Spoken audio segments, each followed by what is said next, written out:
Casti Connubii, Part 2. By the very fact, therefore, that the faithful with sincere mind give such consent, they open up for themselves a treasure of sacramental grace from which they draw supernatural power for the fulfilling of their rights and duties faithfully, holily, preservingly, even unto death.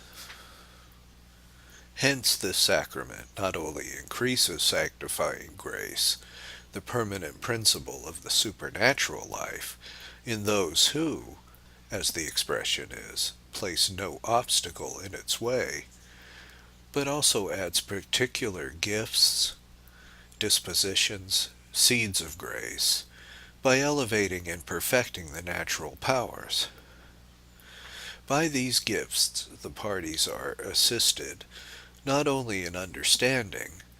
but in knowingly intimate, in adhering to firmly, in willing effectively, and in successfully putting into practice those things which pertain to the marriage state, its aims and duties, giving them in fine right to the actual assistance of grace, whensoever they need it for fulfilling their duties of their state. Nevertheless, since it is a law of divine providence in the supernatural order that men do not reap the full fruit of the sacraments which they receive after acquiring the use of reason, unless they cooperate with grace, the grace of matrimony will remain for the most part an unused talent hidden in the field unless the parties exercise these supernatural powers, and cultivate and develop the seeds of grace they have received. If, however, doing all that lies with their power, they cooperate diligently, they will be able to bear the burdens of their state, and to fulfill their duties. By such a sacrament they will be strengthened, sanctified, and in a manner consecrated. For, as St. Augustine teaches, just as by baptism and holy orders a man is set aside and assisted either in the duties of Christian life or for the priestly office, and is never deprived of the sacramental aid, almost in the same way, although not by a sacramental character, the faithful once joined by marriage ties can never be deprived of the help and the binding force of the sacrament. Indeed, as the Holy Doctor adds, even those who commit adultery carry with them that sacred yoke,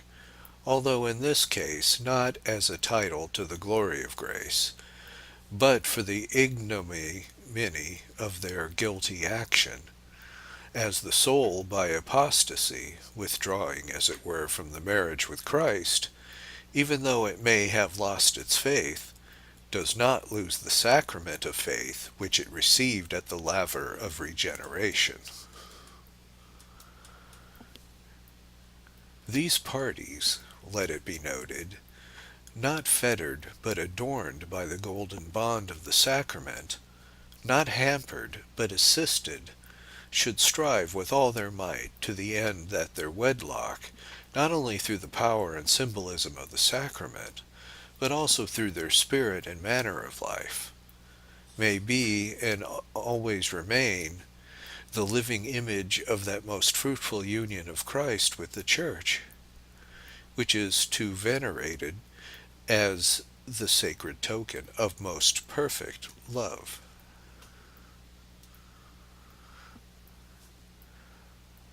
All of these things, venerable brethren, you must consider carefully and ponder over with a lively faith, if you would see in their true light the extraordinary benefits on matrimony, offspring, conjugal faith, and the sacrament. No one can fail to admire the divine wisdom, holiness, and goodness which, while respecting the dignity and happiness of husband and wife, has provided so bountifully for the conservation and propagation of the human race by a single chaste and sacred fellowship of nuptial union. When we consider the great excellence of chaste wedlock, venerable brethren, it appears all the more regrettable that particularly in our day we should witness this divine institution often scorned and on every side degraded. When we consider the great excellence of chaste wedlock, venerable brethren, it appears all the more regrettable that particularly in our day we should witness this divine institution often scorned and on every side degraded. For now, alas, not secretly nor under cover, but openly, with all sense of shame put aside, now by word again, by writings, by theatrical productions of every kind, by romantic fiction, by amorous and frivolous novels, by cinematographs portrayed in vivid scenes, in addresses broadcast by radio telephony, in short, by all the inventions of modern science, the sanctity of marriage is trampled upon and derided. Divorce, adultery,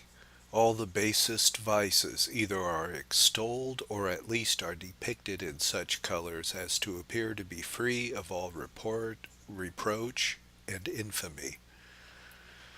Books are not lacking which dare to pronounce themselves as scientific,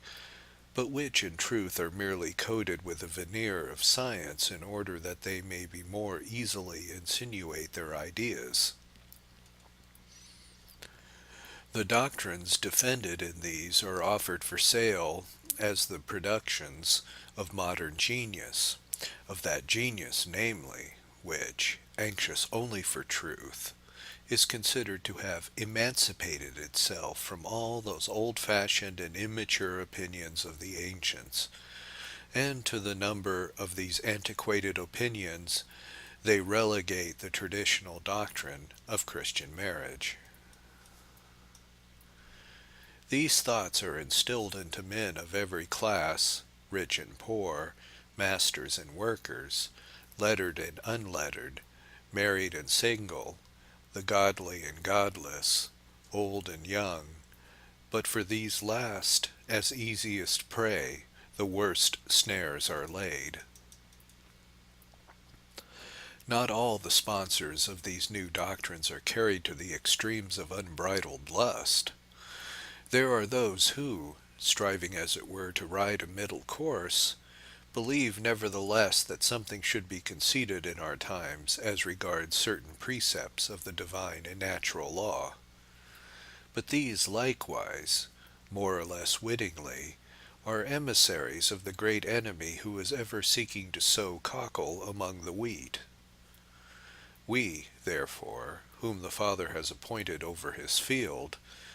we who are bound by our most holy office to take care lest the good seed be choked out by the weeds, believe it fitting to apply ourselves the most grave words of the Holy Ghost, with which the Apostle Paul exhorted his beloved Timothy, "Be thou vigilant, fulfill thy ministry, preach the word, be instant in season, out of season, reprove, entreat, rebuke, in all patience and doctrine."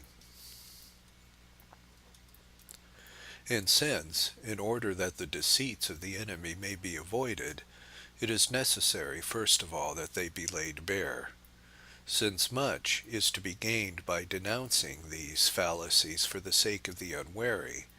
even though we prefer not to name these iniquities as becometh saints.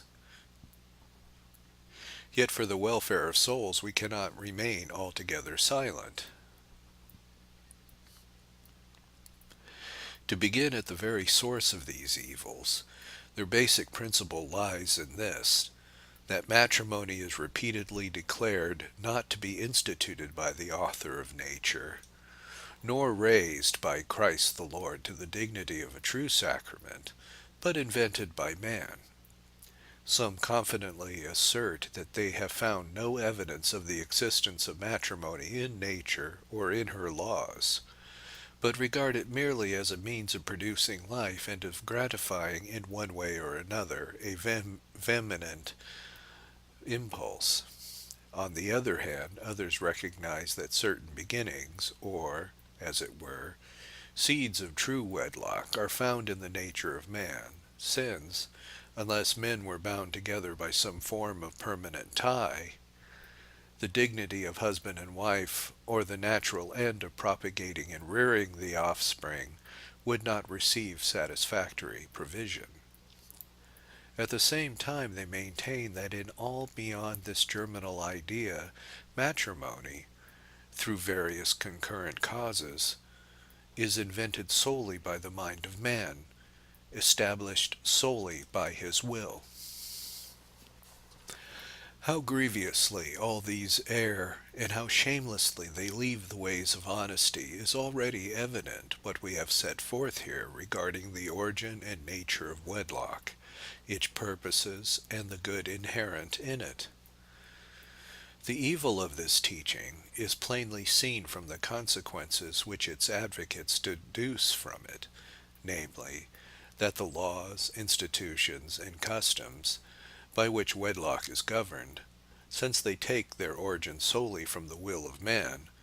are subject entirely to him, hence can and must be founded, changed, and abrogated according to the human caprice and to the shifting circumstances of human affairs. That the generative power, which is grounded in nature itself, is more sacred and has wider range than matrimony. Hence it may be exercised both outside as well as within the confines of wedlock, and though the purpose of matrimony be set aside, as though to suggest that the license of a base fornicating woman should enjoy the same rights as the chaste motherhood of a lawfully wedded wife. Armed with these principles, some men go so far as to concoct a new species of unions, suited, as they say, to the present temper of men and times, which various new forms of matrimony they presume to label temporary, experimental, and companionate.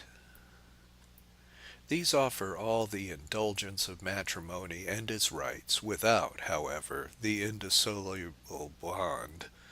and without offspring,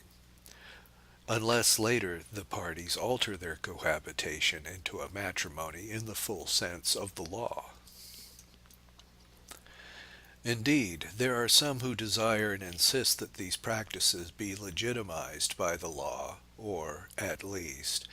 excused by their general acceptance among the people.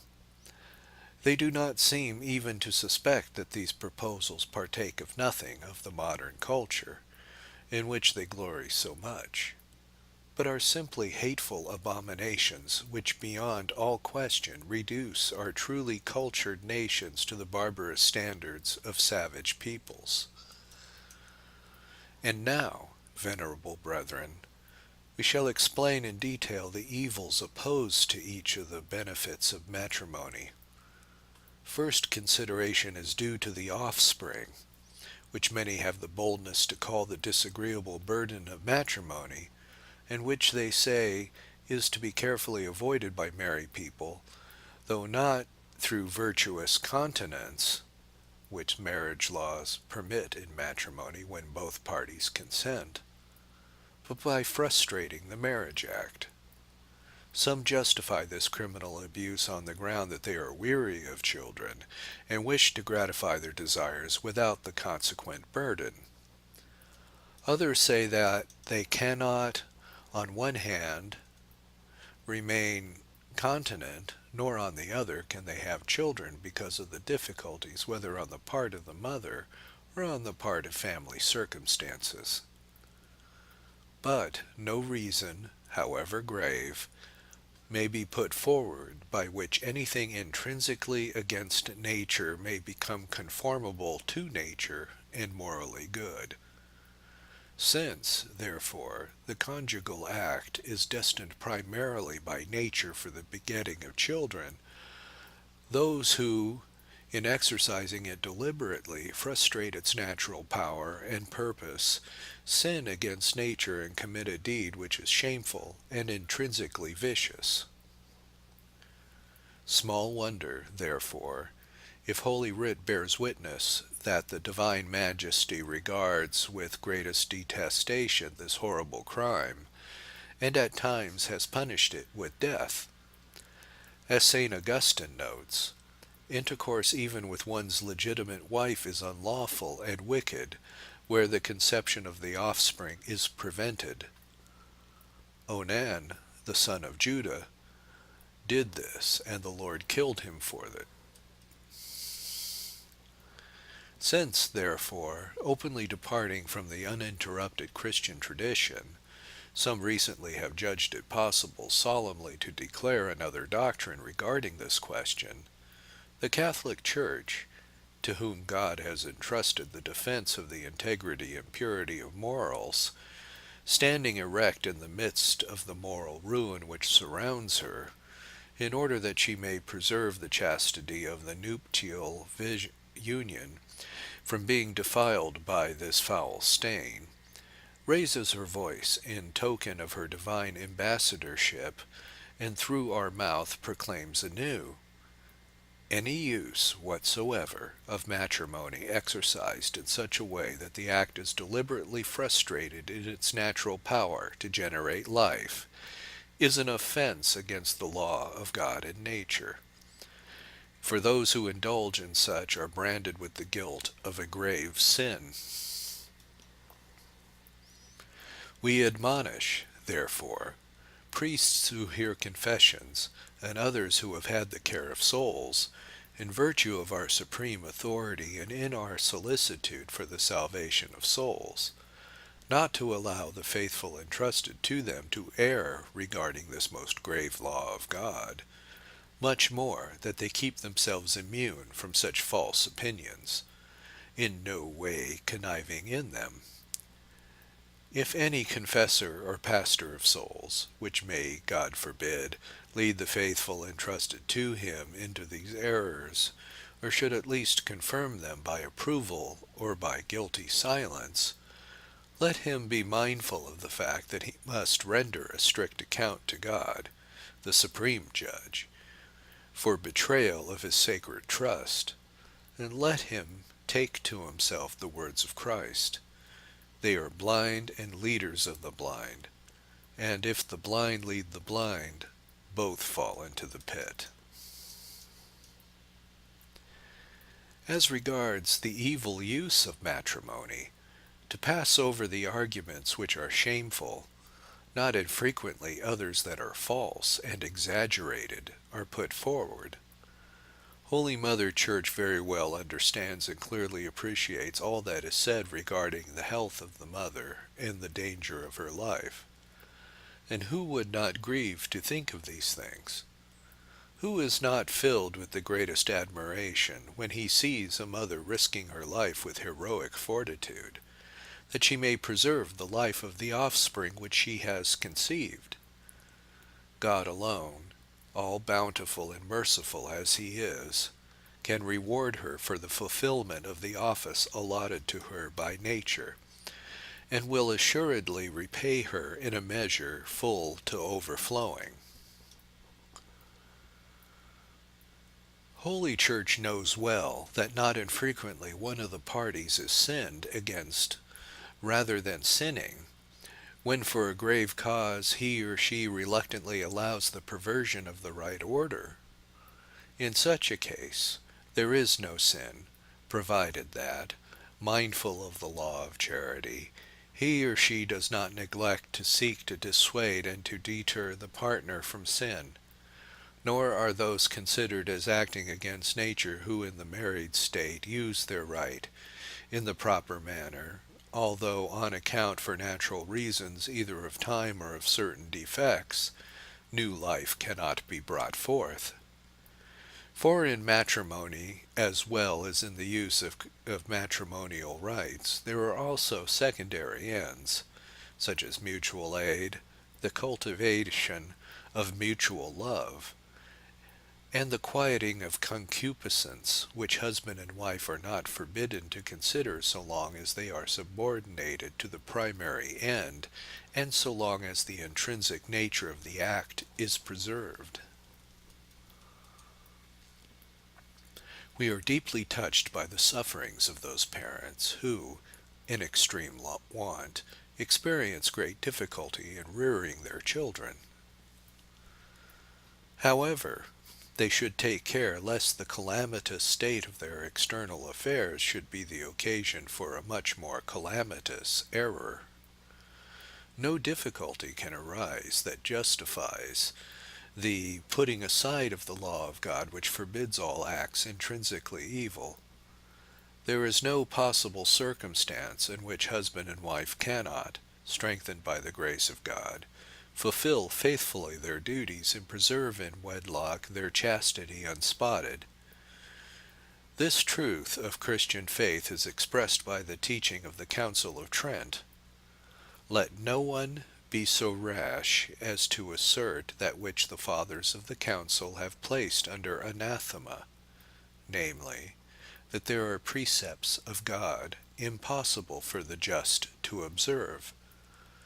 God does not ask the impossible, but by his commands instructs you to do what you are able, to pray for what you are not able, that he may help you. The same doctrine was again solemnly repeated and confirmed by the Church in the condemnation of the Jansenist heresy, which dared to utter this blasphemy against the goodness of God. Some precepts of God are, when one considers the powers which man possesses, impossible of fulfillment, even to the just who wish to keep the law and strive to do so. Grace is lacking whereby these laws could be fulfilled. But another very grave crime is to be noted, venerable brethren, which regards the taking of the life of the offspring hidden in the mother's womb. Some wish it to be allowed and left to the will of the father or the mother. Others say it is unlawful, unless there are weighty reasons which they call by the name of medical, social, or eugenic indication. Because this matter falls under the penal laws of the state, by which the destruction of the offspring begotten but unborn is forbidden, these people demand that the indication, which in one form or another they defend, be recognized as such by the public law and in no way penalized. There are those, moreover, who ask that the public authorities provide aid for these death-dealing operations, a thing which, sad to say, everyone knows is of very frequent occurrence in some places. As to the medical and therapeutic indication, to which, using their own words, we have made reference, venerable brethren, however much we may pity the mother whose health and even life is gravely imperiled in the performance of the duty allotted to her by nature, nevertheless, what could ever be a sufficient reason for excusing in any way the direct murder of the innocent? This is precisely what we are dealing with here. Whether the inflicted upon the mother or upon the child, it is against the precept of God and the law of nature, "Thou shalt not kill." The life of each is equally sacred, and no one has the power, not even the public authority, to destroy it. It is of no use to appeal to the right of taking away life, for here it is a question of the innocent, whereas what right has regard only to the guilty? Nor is there here question of defense by bloodshed against an unjust aggressor. For who would call an innocent child an unjust aggressor? Again, there is not question here of what is called the law of extreme necessity, which could even extend to the direct killing of the innocent. Upright and skillful doctors strive most praiseworthily to guard and preserve the lives of both mother and child. On the contrary, those show themselves most worthy of the noble medical profession who encompass the death of one or the other, through a pretense at practicing medicine or through motives of misguided pity. All of which agrees with the stern words of the Bishop of Hippo, in denouncing those wicked parents who seek to remain childless, and failing in this, are not ashamed to put their offspring to death. Sometimes this lustful cruelty, or cruel lust, goes so far as to seek to procure a baneful sterility, and if this fails, the fetus conceived in the womb is in one way or another smothered or evacuated, in the desire to destroy the offspring before it has life, or if it already lives in the womb, to kill it before it is born. If both man and woman are party to such practices, they are not spouses at all, and if from the first they have carried on, thus they have come together not for honest wedlock, but for impure gratification. If both are not party to these deeds, I make bold to say that either the one makes herself a mistress of the husband, or the other simply the paramour of his wife. What is asserted in favor of the social and eugenic indication may and must be accepted, provided lawful and upright methods are employed within the proper limits. But to wish to put forward reasons based upon them for the killing of the innocent is unthinkable, and contrary to the divine precept promulgated in the words of the Apostle, "Evil is not to be done, that good may come of it." Those who hold the reins of government should not forget that it is the duty of public authority, by appropriate laws and sanctions, to defend the lives of the innocent. And this all the more so since those whose lives are endangered and assailed cannot defend themselves, among whom we must mention in the first place infants hidden in the mother's womb. And if the public magistrates not only do not defend them, but by their laws and ordinances betray them to death at the hands of doctors or of others, let them remember that God is the judge and avenger of innocent blood which cried from earth to heaven. Finally, that pernicious practice must be condemned which closely touches upon the natural right of man to enter matrimony, but affects also in a real way the welfare of the offspring. For there are some who, over-solicitous for the cause of eugenics, not only give salutary counsel for more certainly procuring the strength and health of the future child, which indeed is not contrary to right reason,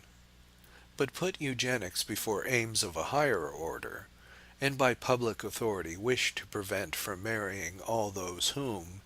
even though naturally fit for marriage, they consider, according to the norms and conjectures of their investigations, would, through hereditary transmission,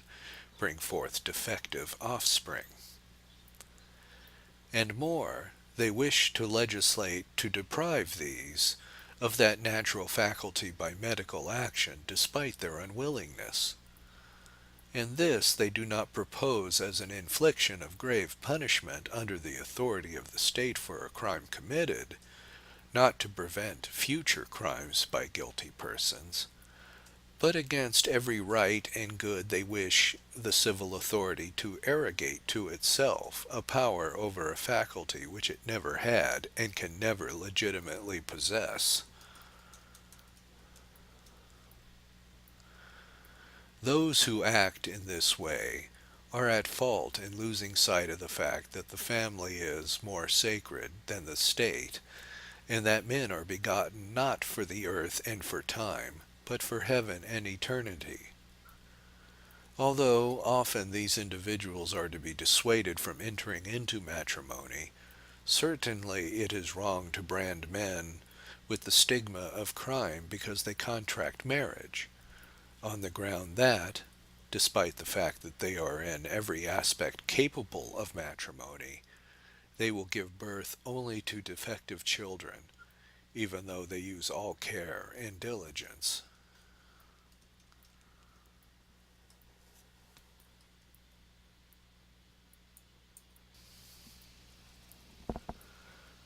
Public magistrates have no direct power over the bodies of their subjects. Therefore, where no crime has taken place, and there is no cause present for grave punishment, they can never directly harm or tamper with the integrity of the body, either for the reasons of eugenics or for any other reason. St. Thomas teaches this when inquiring whether human judges, for the sake of preventing future evils, can inflict punishment. He admits that the power indeed exists as regards to certain forms of evil, but justly and properly denies it as regards the maiming of the human body. No one who is guiltless may be punished by a human tribunal either by flogging to death or mutilation or by beating. Furthermore, Christian doctrine establishes, and the light of reason makes it most clear, that private individuals have no other power over the members of their bodies than that which pertains to their natural ends. They are not free to destroy or mutilate their members, or in any other way render themselves unfit for their natural functions,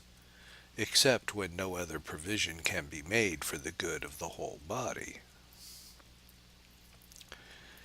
We may now consider another class of errors concerning conjugal faith. Every sin committed as regards the offspring becomes in some way a sin against conjugal faith, since both these blessings are essentially connected. However, we must mention briefly the sources of error and vice corresponding to those virtues which are demanded by conjugal faith, namely the chaste honor existing between man and wife, the due subjection of wife to husband, and the true love which binds both parties together. It follows, therefore, that they are destroying mutual fidelity. Who thinks that the ideas of morality of our present time concerning a certain harmful and false friendship with a third party can be countenanced? And who teach that a greater freedom of feeling and action in such external relations should be allowed to man and wife, particularly as many, so they consider, are possessed of an inborn sexual tendency which cannot be satisfied within the narrow limits of monogamous marriage. That rigid attitude which condemns all sensual affections and actions with a third party they imagine to be a narrowing of mind and heart, something obsolete, or an abject form of jealousy. And as a result they look upon whatever penal laws are passed by the state for the preserving of conjugal faith as void or to be abolished. Such unworthy and idle opinions are condemned by that noble instinct which is found in every chaste husband and wife, and even by the light of the testimony of nature alone, a testimony that is sanctioned and confirmed by the command of God, "Thou shalt not commit adultery." and the words of Christ, "Whoever shall look upon a woman to lust after her hath already committed adultery with her in his heart."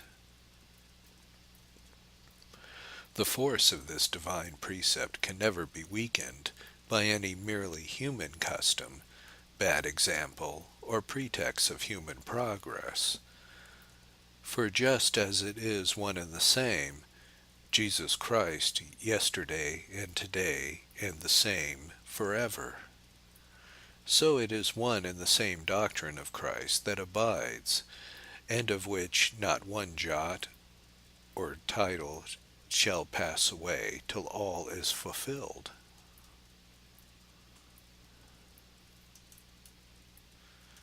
The same false teachers who try to dim the luster of conjugal faith and purity do not scruple to do away with the honorable and trusting obedience which the woman owes to the man.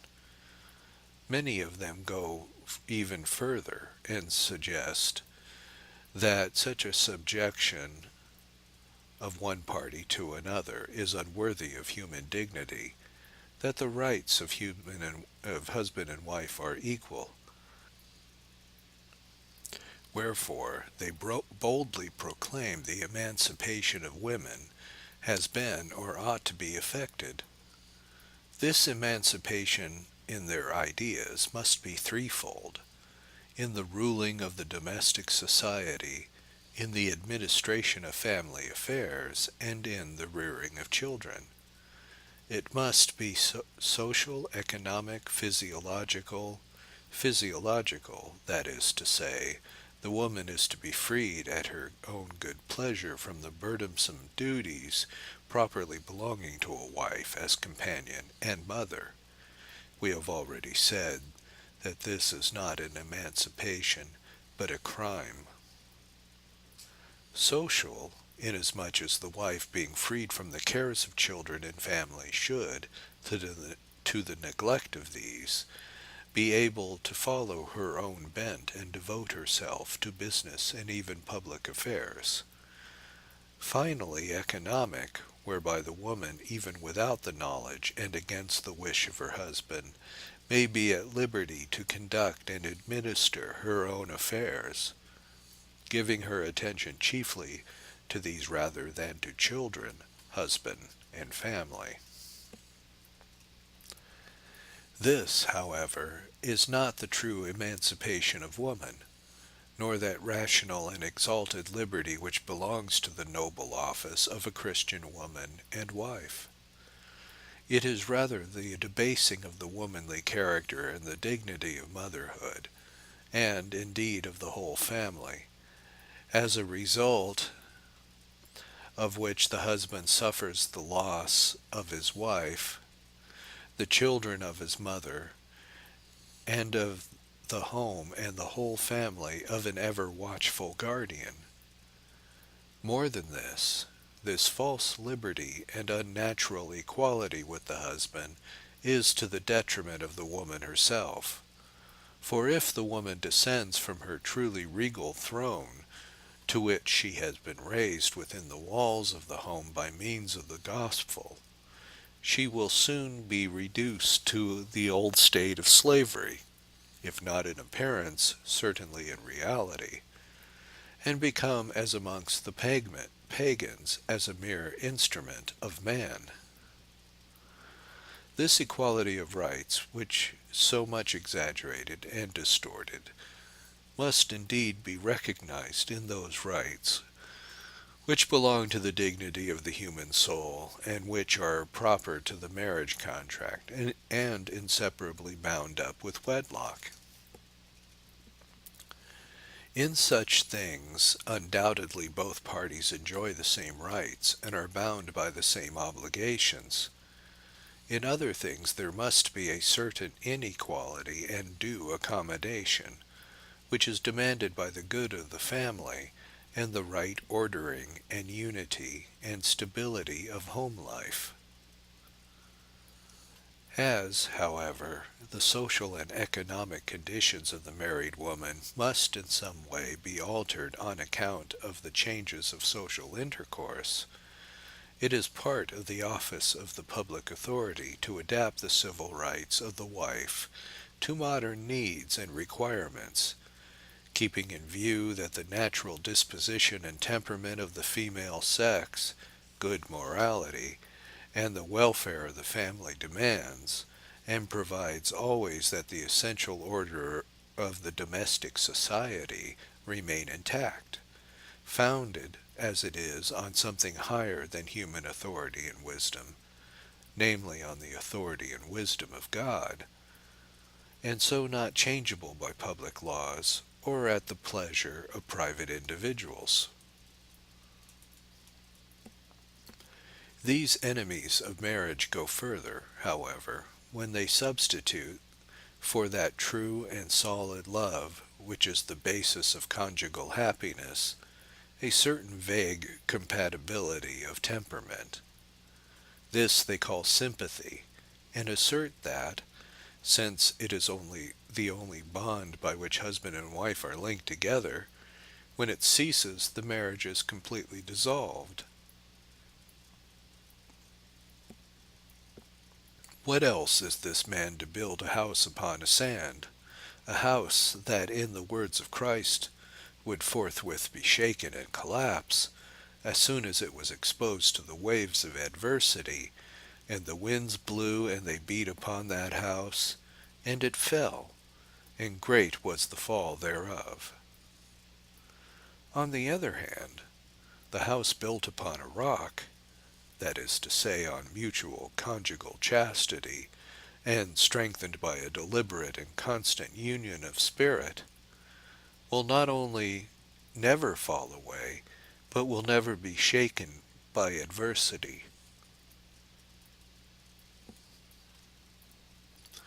We have so far, venerable brethren, shown the excellency of the first two blessings of Christian wedlock, which the modern subverters of society are attacking. And now considering that the third blessing, which is that of the sacrament, far surpasses the other two, we should not be surprised to find that this, because of its outstanding excellence, is much more sharply attacked by the same people.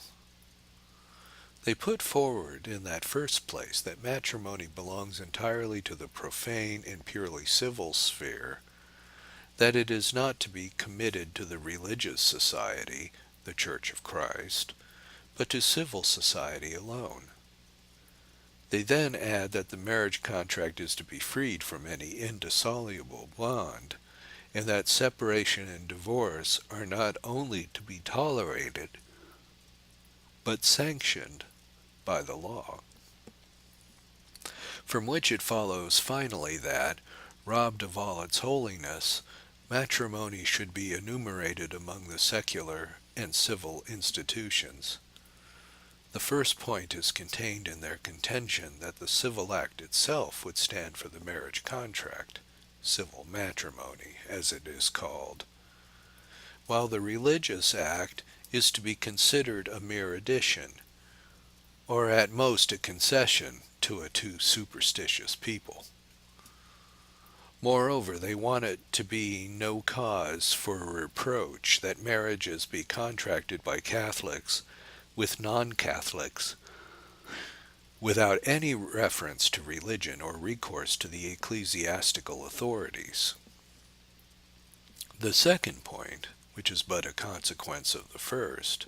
is to be found in their excuse for complete divorce,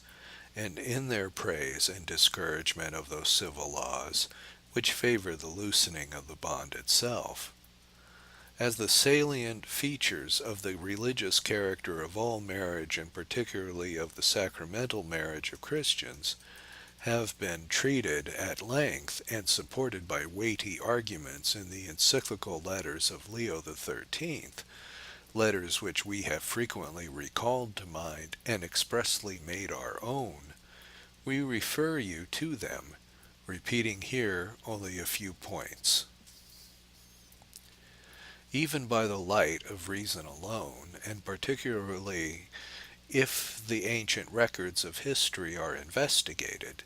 If the unwavering popular conscience is interrogated and the manners and institutions of all races examined,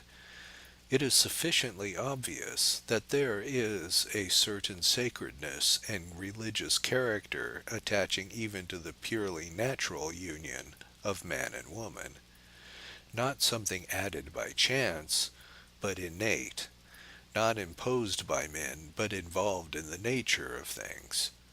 since it has God for its author, and has been even from the beginning a foreshadowing of the incarnation of the Word of God. This sacredness of marriage, which is intimately connected with religion and all that is holy, arises from the divine origin we have just mentioned, from its purpose, which is the begetting and education of children for God, and the binding of man and wife to God through Christian love and mutual support. And finally it arises from the very nature of wedlock, whose institution is to be sought, for, in the far-seeing providence of God, whereby the means of transmitting life, thus making the parents the ministers, as it were, of the divine omnipotence. But this may be added that the new element of dignity which comes from the sacrament, by which the Christian marriage is so ennobled and raised to such a level, that it appears to the apostle as a great sacrament, honorable in every way. This religious character of marriage, its sublime signification of grace, and the union between Christ and the Church, evidently requires that those about to marry should show a holy reverence toward it, and zealously endeavor to make their marriage approach as nearly as possible to the archetype of Christ and his Church. They, therefore, who rashly and heedlessly contract mixed marriages, from which the maternal love and providence of the Church dissuades her children for very sound reasons, fail conspicuously in this respect, sometimes with danger to their eternal salvation. This attitude of the Church to mixed marriages appears in many of her documents, all of which are summed up in the Code of Canon Law. Everywhere, and with great strictness, the Church forbids marriages between baptized persons, one of whom is a Catholic and the other is a member of a schismatical or heretical sect. And if there is, add to this the danger of the falling away of the Catholic party and the perversion of the children, such a marriage is forbidden also by the divine law. If the Church, occasionally on account of circumstances, does not refuse to grant a dispensation from these strict laws, provided that the divine law remains intact and the dangers above mentioned are provided against by suitable safeguards, it is unlikely that the Catholic party will not suffer some detriment from such a marriage.